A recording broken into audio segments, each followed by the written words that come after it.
நீங்க சிஎம் ஆயிட்டீங்க, உங்களுடைய ஃபர்ஸ்ட் சைன் என்னவா இருக்க போகுது? என்ன விஷயங்களை மாத்தணும்னு நினைப்பீங்க ஒரு பெண் சிஎம்?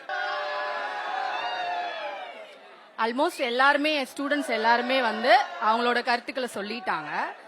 ஒரு நாள் சிஎம் ஆனா ஜெனிதா சொன்ன மாதிரி நிறைய பேர் கொலை பண்ணிட்டு ஜாமீன் வாங்கிட்டு எல்லாம் வெளியே போயிடுறாங்க.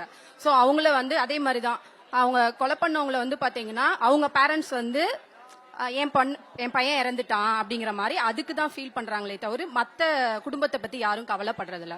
ஸோ ஃபர்ஸ்ட் எடுத்தோடனே வந்து பாத்தீங்கன்னா இந்த ஜாமீன்கிற ப்ராசஸே வந்து பாத்தீங்கன்னா அவங்களுக்கு தண்டனை வந்து ரொம்ப பெரிய ப்ராசஸா போயிட்டு இருக்கு. அந்த ப்ராசஸ்லாம் வந்து லிமிட் பண்ணிட்டு உடனே அவங்கள வந்து தூக்கில போட்டாதான் அதுக்கு ஒரு நல்ல சொல்யூஷன் கிடைக்கும். அண்ட் தென் வந்து பாத்தீங்கன்னா இப்ப இருக்க யங்ஸ்டர்ஸ்லாம் வந்து பாத்தீங்கன்னா அஸ் யூஷுவல் சினிமா மோகத்துல ரொம்ப மூழ்கி இருக்கனால அவங்களுக்கு அரசியலை பத்தி நிறைய கான்சென்ட்ரேஷன் இல்லைங்கிற மாதிரி தான் எனக்கு தோணுது. இப்ப அரசியலுக்கு எல்லாரும் வரனால அதை பத்தியே யோசிச்சுட்டு இருக்காங்க.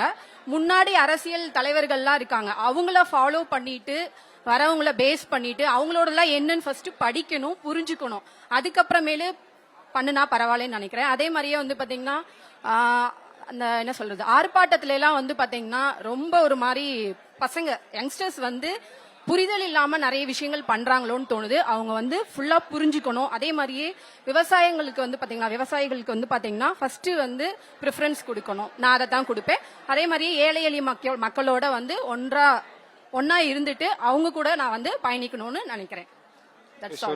பேசுறீங்கல்ல, சூப்பரா பேசுறீங்க. நீங்க வந்து பசங்களுக்கு என்னைக்காச்சும் கிளாஸ்ல வந்து அரசியல் பத்தி பேசிருக்கீங்களா? அரசியல் பத்தி ஒரு புரிதலை கொண்டு வந்திருக்கீங்களா உங்களுக்கு?